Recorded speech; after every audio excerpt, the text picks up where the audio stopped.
यामिमां पुष्पितां वाचं प्रवदन्त्य विपच्चितः वेदवादरताः पार्थ नान्यदस्तीति वादिनः. 42. कामात्मानः स्वर्गपरा जन्मकर्मफलप्रदां क्रियाविशेषबहुलां भोगैश्वर्यगतिं प्रति. 43.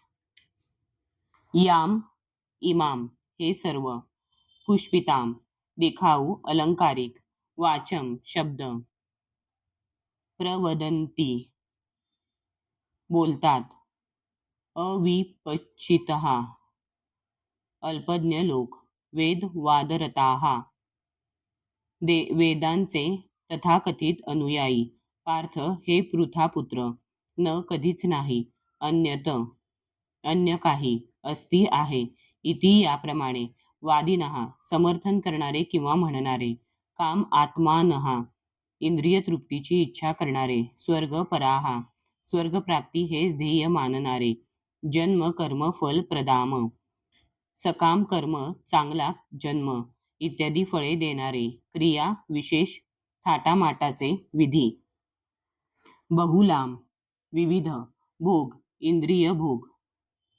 ऐश्वर्य आणि ऐश्वर्य किंवा संपत्ती, गतिम प्रगती, प्रति त्याकडे, अल्पज्ञ लोक वेदांमधील अलंकारिक शब्दांवर अत्यंत आसक्त असतात, कारण त्यात स्वर्गाप्रत उन्नत होण्याकरिता निरनिराळी सकाम कर्मे, त्यापासून मिळणारा चांगला जन्म, शक्ती इत्यादींना मान्यता देण्यात आली आहे.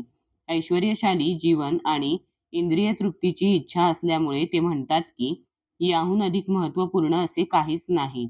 तात्पर्य: सामान्यतः लोक बुद्धिमान नसतात आणि अज्ञानामुळे ते वेदांमध्ये सांगितलेल्या कर्मकांड भागातील सकाम कर्मांवर अत्यंत आसक्त असतात. स्वर्ग लोकांमध्ये इंद्रिय तृप्ती करून जीवनाचा उपभोग घेण्याव्यतिरिक्त इतर काहीही करावयाची त्यांची इच्छा नसते, कारण स्वर्ग लोकांमध्ये भौतिक ऐश्वर्य व मदिरा आणि मदिराक्षी सहजपणे उपलब्ध असतात.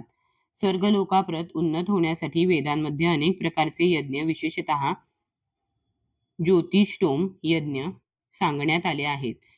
जो स्वर्गलोकांची प्राप्ती करू इच्छितो त्याने अशा प्रकारचे यज्ञ करणे अत्यावश्यक आहे, असे वेदांमध्ये सांगण्यात आले आहे. जे अल्पज्ञानी लोक आहेत त्यांना वाटते की वैदिक ज्ञानाचे हेच संपूर्ण सार आहे. अशा अननुभवी लोकांना दृढ कृष्ण भावनेमध्ये स्थित होणे अत्यंत कठीण आहे.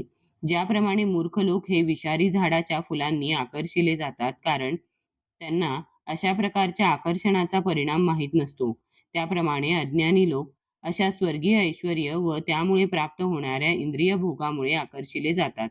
वेदांमध्ये कर्मकांड विभागात सांगण्यात आले आहे की अपाम, सोममृता, अभूम आणि अक्षय्यम वै चातुर्मास्ययाजिनः सुकृतं भवति.